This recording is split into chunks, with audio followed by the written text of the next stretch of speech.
بسم اللہ الرحمن الرحیم نحمده ونصلی علی رسولہ الکریم اما بعد۔ میرے محترم عزیز بھائی اور دوستو، اس سے پہلے باقی انبیاء علیہ الصلوۃ والسلام کے حالات ہمارے سامنے آئے مختصر طور پر۔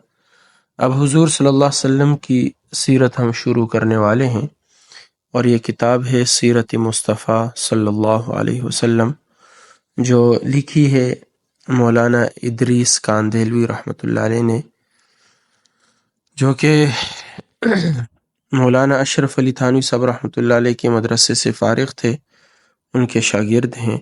پھر انہوں نے دارالعلوم دیوبند میں بھی دورہ حدیث کیا، اور پھر وہاں دارالعلوم دیوبند میں پڑھانے کا موقع بھی ملا۔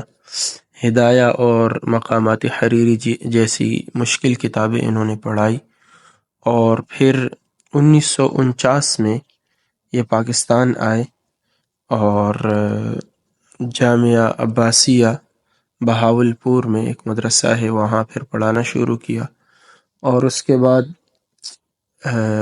جامعہ اشرفیہ لاہور میں بھی پڑھایا۔ تو یہ ان کے کچھ مختصر سے حالات ہیں۔ انہوں نے یہ کتاب لکھی ہے سیرت مصطفیٰ صلی اللہ علیہ وسلم۔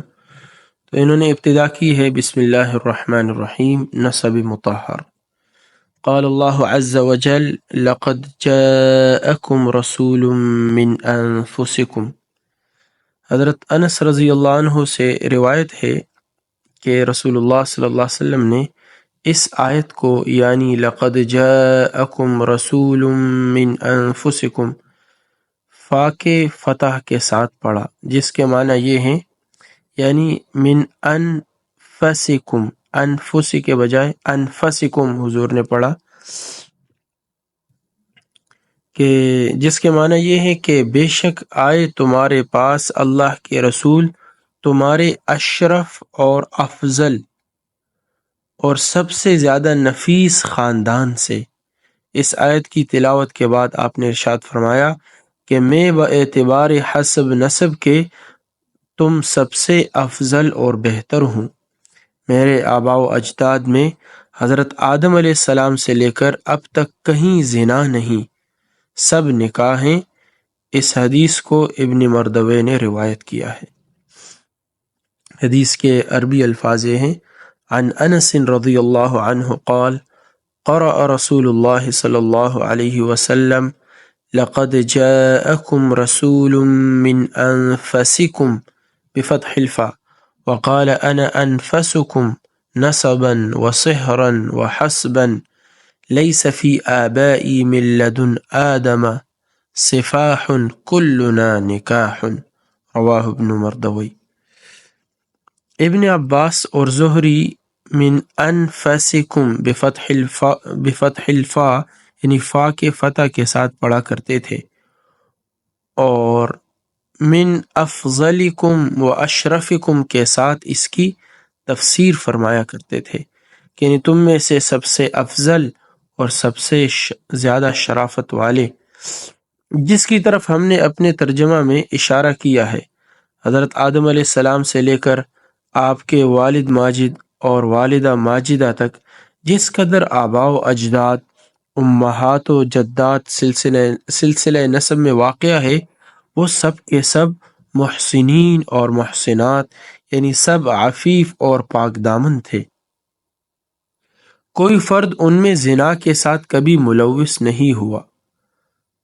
عباد مخلصین کے جن کو حق جل شانہ نے اپنی نبوت اور رسالت کے لیے منتخب فرمایا ہو، ان کا سلسلہ نسب ایسا ہی پاک اور مطہر ہوتا ہے۔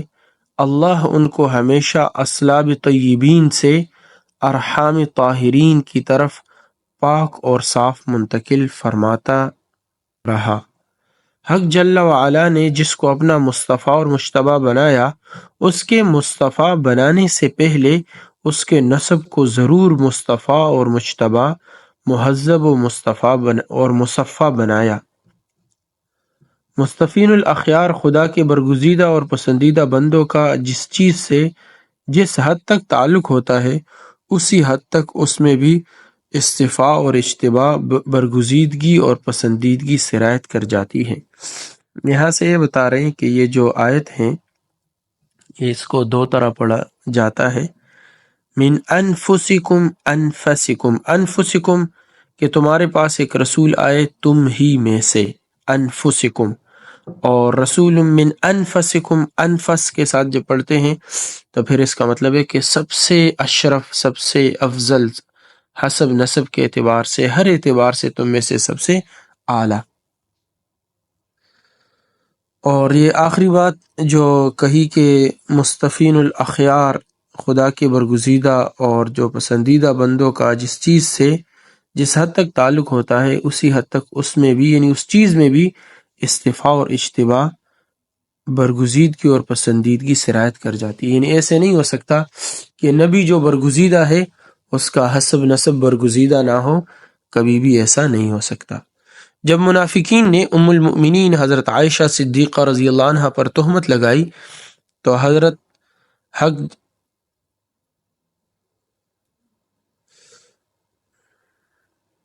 تو حق جل شانہ نے صدیقہ بنت صدیق کی برات میں سورہ نور کی 10 آیتیں نازل فرمائیں، ان میں ایک آیت یہ بھی ہے، اعوذ باللہ من الشیطان الرجیم ولولا اذ سمعتموه قلتم ما يكون لنا ان نتكلم بهذا سبحانك هذا بہتان عظیم، سنتے ہی کیوں نہ کہہ دیا کہ سبحان اللہ، یہ بہتان عظیم ہے، ہم اس میں لب کشائی نہیں کر سکتے۔ یعنی اے مسلمانوں، تم کو واقعہ افک سنتے ہی فوراً یہ کہہ دینا لازمی تھا کہ سبحان اللہ، یہ بہتان عظیم ہے، معاذ اللہ، پیغمبر کی بیوی کہیں فاجرہ ہو سکتی ہے؟ پیغمبر کی بیوی تو عفیفہ اور طاہرہ ہی ہوگی۔ ابن منذر نے ابن عباس رضی اللہ عنہ سے روایت کیا ہے، ما بغت امرأة نبی قط، کسی پیغمبر کی بیوی نے کبھی زنا نہیں کیا۔ یعنی یہ بتا رہے کہ نبی کے ساتھ جو متعلق لوگ ہیں تو وہ بھی برگزیدہ ہیں جیسا کہ نبی برگزیدہ ہے۔ ابن جریر فرماتے ہیں کہ منصب نبوت کے مناسب اور شایان شان نہیں کہ پیغمبر کی بیوی فجور میں مبتلا ہو۔ ابن عساکر نے اشرس خراسانی رضی اللہ عنہ سے مرفوعاً روایت کیا ہے کہ نبی اکرم صلی اللہ علیہ وسلم نے ارشاد فرمایا کہ کسی پیغمبر کی بیوی نے کبھی زنا نہیں کیا۔ حافظ ابن کثیر رحمۃ اللہ علیہ جب پیغمبروں کی ازواج کا فاجرہ ہونا منصب نبوت کے منافی ہیں تو انبیاء اور رسل کی امہات اور جدات کا غیر عفیف ہونا بدرجہ اولا منصب نبوت اور رسالت کے منافی اور مبائن ہوگا، اس لیے کہ مادری علاقہ یعنی مادری تعلق، ماں کے ساتھ جو تعلق ہوتا ہے وہ علاقہ زوجیت سے بہت زیادہ قوی ہوتا ہے۔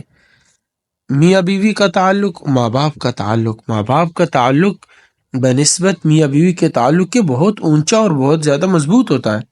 یہ ناممکن ہے کہ معاذ اللہ ثم معاذ اللہ پیغمبر کی تکوین و تخلیق اور اس کی تولید و تصویر ہی معاذ اللہ فسق و فجور، زنا سے ہو۔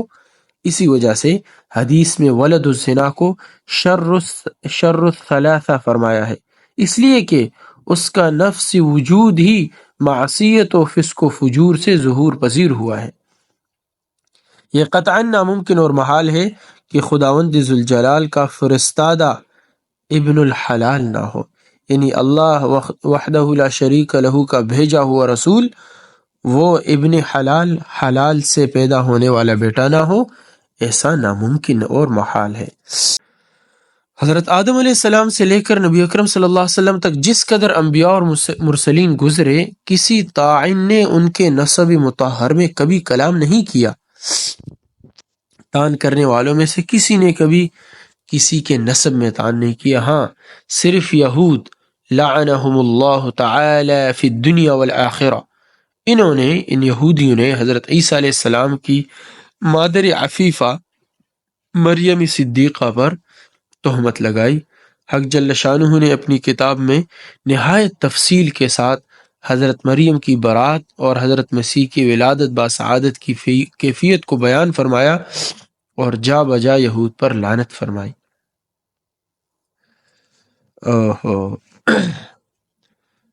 تو مریم علیہ السلام جب عیسیٰ علیہ السلام کو اٹھا کر لا رہی تھی تو بہت پریشان تھی کہ اب کیا کہوں گی۔ تو اللہ نے کہا کہ کوئی بات نہیں، پریشان ہونے کی بات نہیں، یہ اللہ کا امر تھا، وجود پذیر ہوا۔ اب تم نے یہ کہنا ہے انی نذرت للرحمن صوما فلن اکلم اليوم انسیا، آج میں نے اللہ کے لیے، رحمان کے لیے روزہ رکھا ہے، آج کسی سے میں بات نہیں کروں گی۔ چپ کا روزہ بھی ہوتا تھا تو چپ کا روزہ میں نے رکھا ہے۔ تو انہوں نے کہا کہ ارے یہ کیا کر لیا، یہ تو بہت برا کام کر لیا۔ یا اخت ہارون ما كان ابوک امرأ سوء وما كانت امک بغیہ، اس طرح کے الفاظ سے ان کو مخاطب کیا۔ تو فاشارت الی، عیسیٰ علیہ السلام کی طرف اشارہ کیا۔ آگے سے انہوں نے کہا قالوا کیف نکلم من کان فی المہد صبیا، ارے ہم اس بچے سے کیسے بات کریں جو پنگوڑے میں پڑا ہوا ہے۔ قال انی عبد اللہ آتانی الکتاب، پھر عیسیٰ علیہ السلام نے اپنی کوئی خبیث اس کے بھیجے ہوئے پیغمبروں کے پاک نسب میں کسی قسم کا کوئی شک اور تردد کرے، بتانا یہ چاہتے کہ اللہ نے برات ظاہر کی۔ حضور صلی اللہ علیہ وسلم کی زوجہ مطہرہ کے متعلق منافق عبداللہ ابن ابی ابن سلول نے بات کی تو اللہ نے قرآن اتارا، برات میں اللہ نے قرآن اتارا، اور یہاں مریم علیہ السلام کی برات میں بھی اللہ نے قرآن کو اتارا اور تفصیل کے ساتھ اس واقعہ کو بیان کیا۔ تو اس سے کہہ رہے جس سے صاف ظاہر ہے کہ اس غیور مطلق کی بے چوں چگوں غیرت ایک لمحہ کے لیے گوارا نہیں کر سکتی کہ کوئی خبیث اس کے بھیجے ہوئے پیغمبروں کے پاک نسب میں کسی قسم کا کوئی شک اور تردد کرے۔ قیصر روم نے جب ابو سفیان سے نبی اکرم صلی اللہ علیہ وسلم کے نسب کے متعلق یہ سوال کیا کیف نسبہ فیکم، ان کا نسب کیسا ہے، صحیح بخاری کے لفظ ہے کہ ابو سفیان نے جواب دیا هو فینا ذو نسب، وہ ہم میں بڑے نسب والا ہے۔ حافظ اسقلانی فرماتے ہیں کہ بازار کی روایت میں الفاظ ہے هو فی حسب ما لا يفضل علیہ احد، قال هذه آیت فتح الباری کتاب التفسیر۔ اس کا ترجمہ یعنی حسب اور نسب اور خاندانی شرف میں کوئی ان سے بڑھ کر نہیں۔ ابو سفیان کا جواب یہ تھا، تو قال هذه آیہ، تو قیصر روم نے کہا کہ یہ بھی ایک نبوت کی علامت ہے، یعنی نبی ہونے کی ایک علامت یہ ہے کہ آپ کا خاندان سب سے اعلیٰ اور اشرف ہے۔ صحیح بخاری کی روایت میں الفاظ ہے کہ قیصر روم نے ابو سفیان کا جواب سن کر یہ کہا وَكَذَلِكَ الرُّسُلُ تُبْعَثُ فِي أَحْسَابِ قَوْمِهَا، پیغمبر ہمیشہ شریف ہی خاندان سے ہوتے ہیں، یہ اس کے الفاظ ہیں۔ ہمارے نبی اکرم صلی اللہ علیہ وسلم کا سلسلہ نسب جو عالم کے تمام سلاسل انساب سے اعلیٰ اور برتر اور سب سے افضل اور بہتر ہے، وہ سلسلۃ الذہب و شجرۃ النسب یہ ہے۔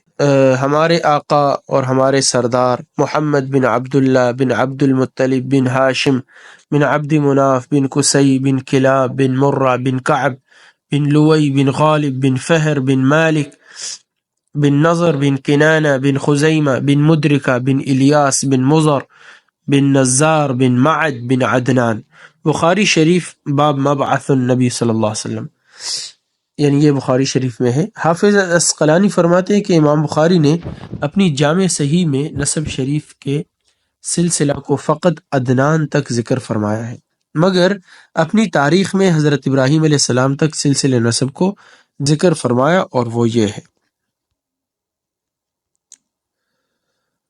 عدنان بن اوت بن المقوم بن طارح بن یشجب بن یعرب بن ثابت بن اسماعیل بن ابراہیم علیہم الصلاۃ والسلام۔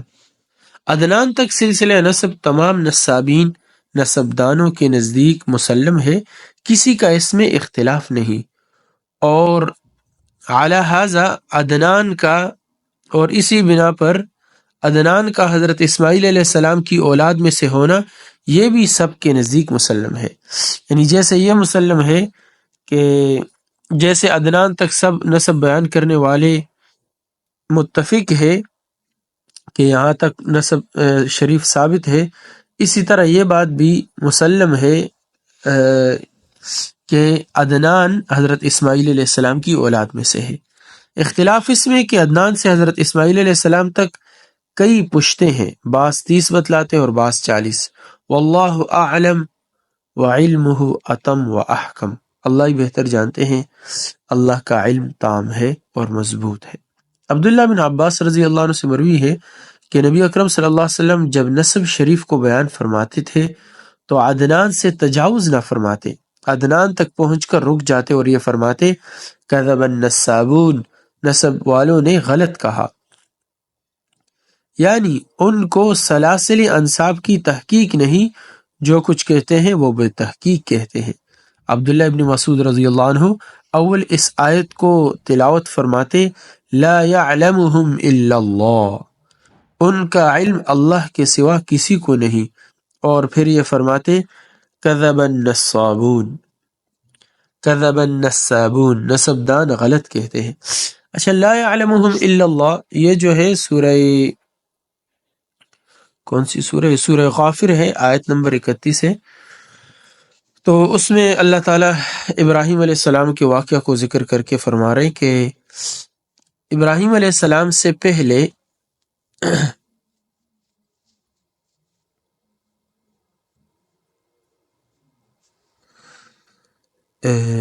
ایک منٹ اس کے بارے میں، چلو اس کو انشاءاللہ اگلے درس میں بتا دیں گے، میرے ذہن میں ابھی وہ بات پوری نہیں آ رہی۔ حضرت عبداللہ ابن مسعود رضی اللہ عنہ پھر فرماتے کہ کذب النصابون، نسبدان غلط کہتے ہیں، یعنی نصابین کا یہ دعویٰ کہ ہم کو تمام انصاب کا علم ہے بالکل غلط ہے، اللہ کے سوا کسی کو علم نہیں۔ علامہ سہیلی فرماتے ہیں کہ امام مالک رحمۃ اللہ علیہ سے سوال کیا گیا کہ کسی شخص کا اپنے سلسلہ نسب کو حضرت آدم تک پہنچانا کیسا ہے، تو انہوں نے ناپسند فرمایا۔ سائل نے پھر حضرت اسماعیل علیہ السلام تک سلسلہ نسب پہنچانے کے متعلق دریافت کیا تو اس کو بھی ناپسند فرمایا اور یہ کہا من یخبرہ بہ، کس نے اس کو خبر دی ہے۔ تو یہاں تک تو تھا آپ صلی اللہ علیہ وسلم کا پدری سلسلہ نسب، اب ہے مادری سلسلہ نسب۔